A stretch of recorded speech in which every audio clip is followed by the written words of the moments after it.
João capítulo 2, de 13 a 22. Estando próxima a festa da Páscoa dos judeus, subiu Jesus para Jerusalém e encontrou no templo os que vendiam bois, ovelhas e pombas, também os cambistas assentados. Tendo feito um azorrague de cordas, expulsou todos do templo, bem como as ovelhas e os bois.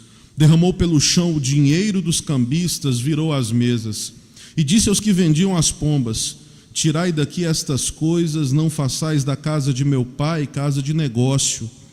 Lembraram-se os seus discípulos de que está escrito: o zelo da tua casa me consumirá. Perguntaram-lhe, pois, os judeus: que sinal nos mostras para fazeres estas coisas? Jesus lhes respondeu: destruí esse santuário e em 3 dias o reconstruirei. Replicaram os judeus: em 46 anos foi edificado esse santuário, e tu em 3 dias o levantarás?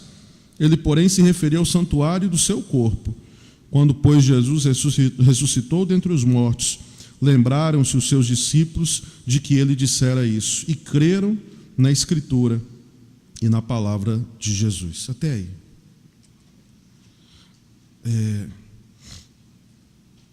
Texto conhecido como texto da purificação do templo, né? Só para fazer um apanhado histórico, todo judeu com mais de 19 anos, ele, na época da Páscoa, que era a principal festa do calendário, aquele judeu que residia num raio de 30 quilômetros de Jerusalém, deveria ir para Jerusalém. Então, nessa época da Páscoa, ou se aproximar a época da Páscoa, nós tínhamos muitos judeus e peregrinos de outras regiões que vinham para Jerusalém, para o templo, para fazer o pagamento de um imposto e também oferecer sacrifícios.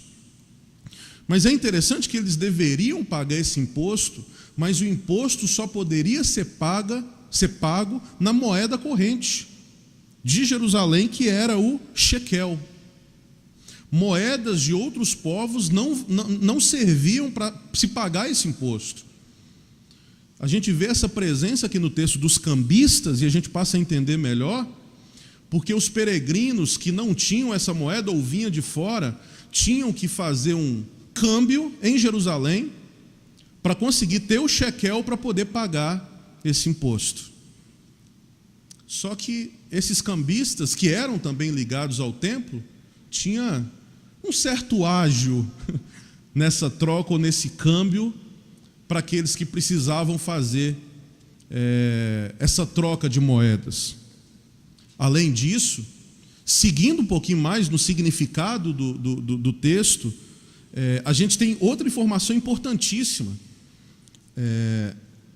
Além dos cambistas, existiam também aqueles que vendiam bois, vendiam ovelhas e vendiam pombas.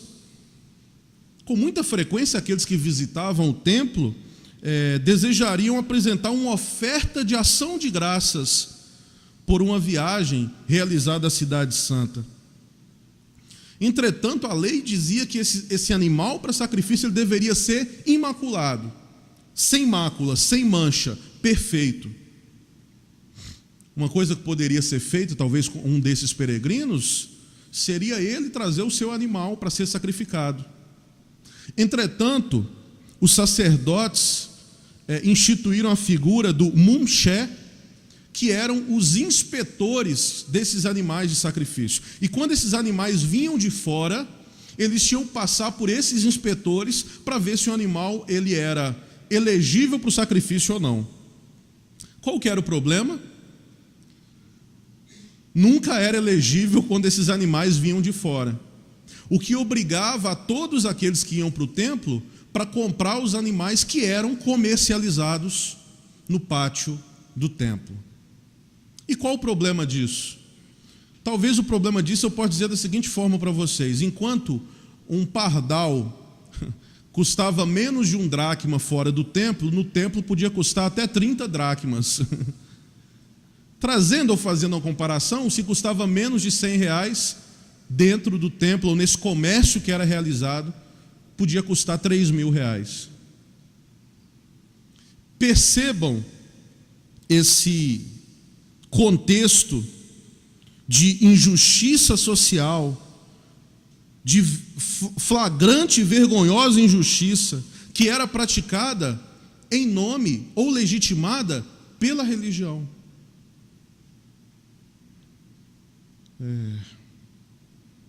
Aqui se tratava, a gente pode dizer também, de uma extorsão deslavada à custa dos mais pobres, dos mais modestos e dos peregrinos, que eram chantageados para comprar os animais para sacrifício nos negócios do templo. E mais uma vez, era flagrante aqui a injustiça social, agravada pelo fato de que ela era perpetrada, na verdade, em nome da pureza religiosa.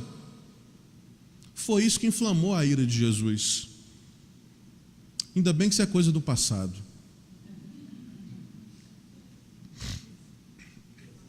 Esse texto está no centro da mensagem de Jesus, e ele denuncia a tendência da religião em distanciar-se da própria mensagem de Jesus e deixar-se contaminar pelo poder, pela riqueza, pela vaidade. Todos devemos nos empenhar em destruir muitas coisas desse velho templo que nós fomos construindo ao longo da história.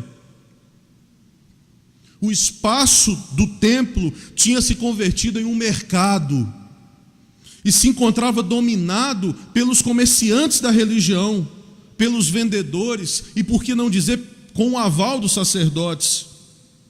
Com sua atitude, Jesus combate uma religião que está a serviço do Deus dinheiro, deixando de ser uma mediação de vida, de comunhão, e uma marca sempre presente nas palavras de Jesus, também uma religião da partilha dos bens. Evidentemente, este não é o templo de Jesus, que veio chamar e convocar aqueles, inclusive, que não podem comprar boi, pardal, cabrito, ou seja lá o que for. Jesus expulsou os mercadores, vendedores do templo, porque estes expulsaram Deus das suas vidas e da realidade cotidiana. Eles queriam ter Deus sob o seu controle para se enriquecer às custas do sagrado, para terem vantagem às custas do divino, às custas da religião. Por que esse gesto de Jesus contra aqueles que dominavam o templo e manipulavam Deus em favor dos seus interesses? Por que essa ira que a gente vê de Jesus? Porque para eles, para esses vendedores, para esses mercadores, o primeiro e o intocável era o ritual, era o sagrado, com todas as consequências daquilo que o sagrado representava. Enquanto para Jesus, o primeiro e intocável era o humano, era a vida humana, era o respeito humano, era a dignidade de todos os seres humanos por igual. Jesus se situou ao lado da vida. De fato, as preocupações de Jesus nunca foram a observância de rituais do templo.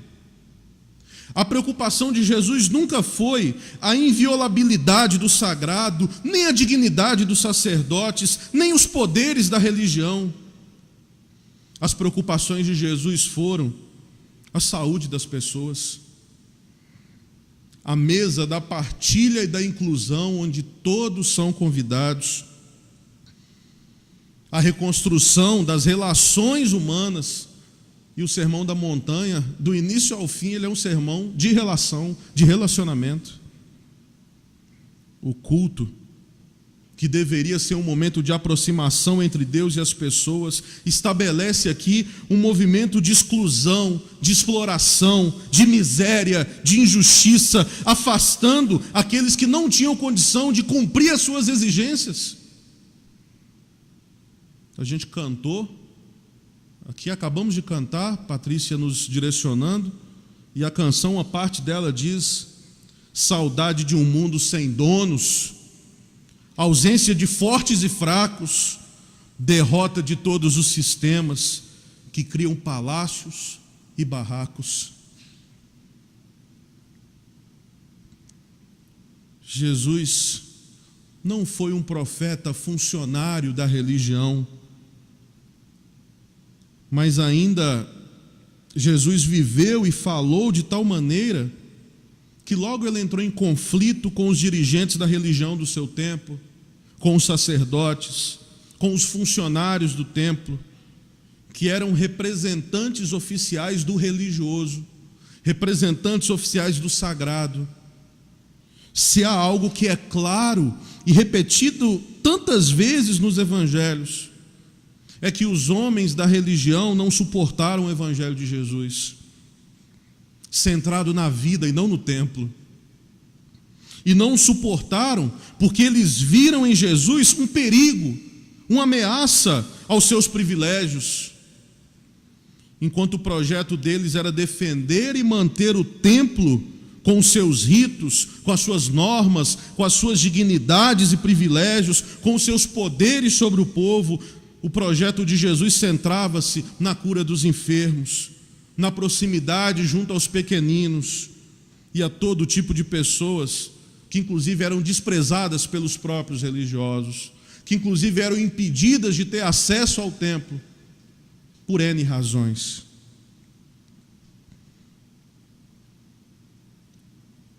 Nunca vou me esquecer, no hospital onde eu trabalho, quando uma funcionária virou para mim e disse: pastor, o senhor poderia fazer o meu casamento? Eu falei: claro que eu posso. Mas eu estranhei por ela ser de uma determinada igreja e perguntei: olha, mas por que seu pastor não faz, seu líder religioso não faz? E ela disse: ela foi me contar a história dela, que ela se converteu naquela igreja, e depois de algum tempo frequentando, o seu esposo passou a frequentar a igreja, e os dois procuraram o seu líder religioso querendo se batizar. Olha, a gente queria se batizar. E ele virou para ela e disse: olha, vocês não podem se batizar porque vocês não são casados. Eles viviam há 40 anos juntos, mas na cabeça dele não eram casados. E foram embora tristes para casa. Chegou em casa, o marido olhou para ela e falou: quer saber de uma coisa, mulher? A gente está junto há 40 anos, a gente se ama, a gente tem filho, a gente tem neto. Então vamos resolver isso, vamos casar? Vamos. Aí voltaram no pastor: pastor, só pode fazer nosso casamento? Eu não posso casar vocês, vocês não são batizados. É isso que esse sistema cria, não tem solução, não tem caminho, só tem a problemática.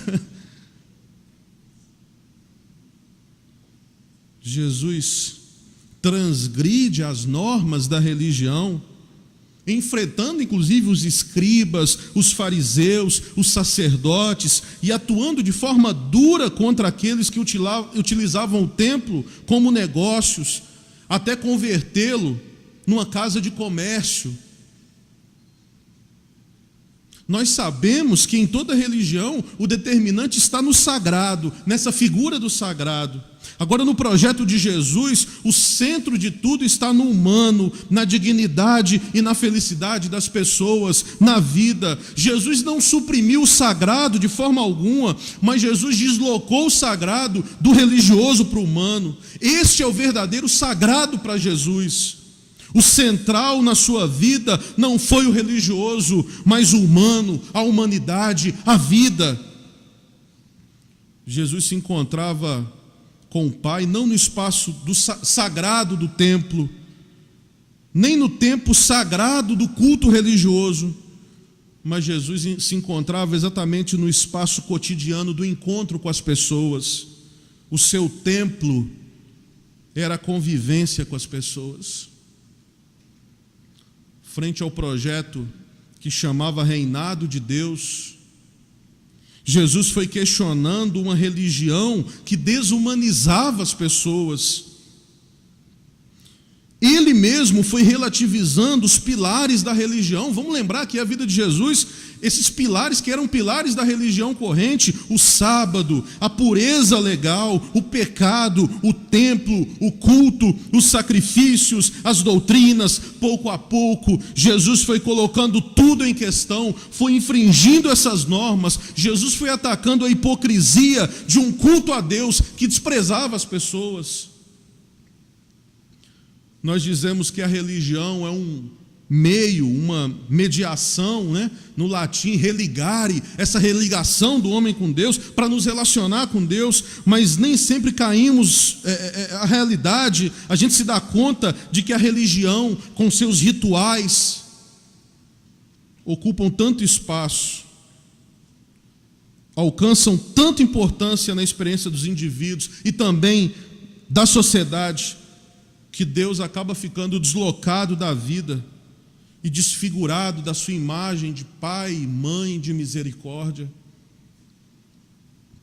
O que acontece com muita frequência é que a religião, os seus ritos, suas hierarquias, suas normas, muitas vezes, em lugar de nos aproximar de Deus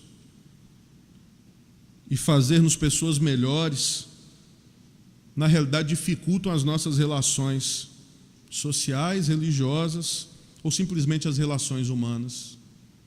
Leonardo Boff conta que uma vez ele estava num evento religioso lá na Alemanha, e na banca que ele estava participando, lá na frente, estava ele e estava também o Dalai Lama.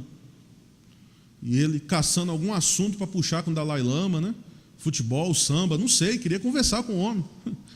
Em um dos intervalos ele virou para o Dalai Lama e perguntou: Dalai Lama, qual a melhor religião? Dalai Lama virou para ele e respondeu: a melhor religião é aquela que faz de você alguém melhor. Que praga é essa de religiões que nos tornam pessoas piores? Pessoas contra a vida, pessoas contra o humano, e pior, em nome de Deus. Como que em nome de Deus eu preciso ferir os que estão ao nosso redor? Como que em nome de Deus eu preciso pisar naqueles que estão ao nosso redor? Eu ouso dizer, se em nome do seu Deus você tem que ferir o outro, muda de Deus, cara. Muda de Deus. Porque assim, o projeto de Deus sempre foi esse, focado nas pessoas, nas relações. O diálogo de Jesus com seus interlocutores revela algo profundo. A ausência de compreensão e as diferentes lógicas assumidas por cada um. Jesus falava de si, de seu corpo, no versículo 21, quando fala do templo, que destruam, que ele será reconstruído em 3 dias, ele fala de si, do seu corpo, ao passo que os demais faziam referência ao templo de pedra. O templo no universo religioso judaico representava o lugar onde Deus se revelava e onde se tornava presente no meio do seu povo.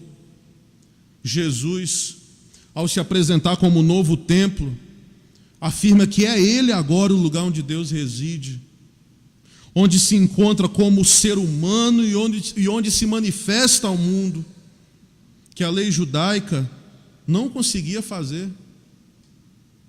É renovado e assumido na pessoa de Jesus, o sinal definitivo da presença de Deus na história. Eu queria caminhar para o final, lendo um poema, um belo poema da Emily Dixon, que eu aprendi a ler, indicado por Rubem Alves, porque Rubem Alves citava muito ela, e que fala um pouquinho sobre esse sinal definitivo de Deus na história, que não está ligado ao templo, às paredes. Alguns guardam o domingo indo à igreja. Eu guardo ficando em casa, tendo um sabiá como cantor e um pomar por santuário. Alguns guardam o domingo em vestes brancas, mas eu só uso minhas asas. E ao invés de repicar dos sinos da igreja, nosso pássaro canta na palmeira. É Deus que está pregando, pregador admirável. E o seu sermão é sempre curto, diferente do meu. Assim, ao invés de chegar ao céu só no final, eu o encontro o tempo todo no meu quintal. Esse Deus que está presente nisso, no universo, na criação, na vida. Na vida. Que Deus nos abençoe.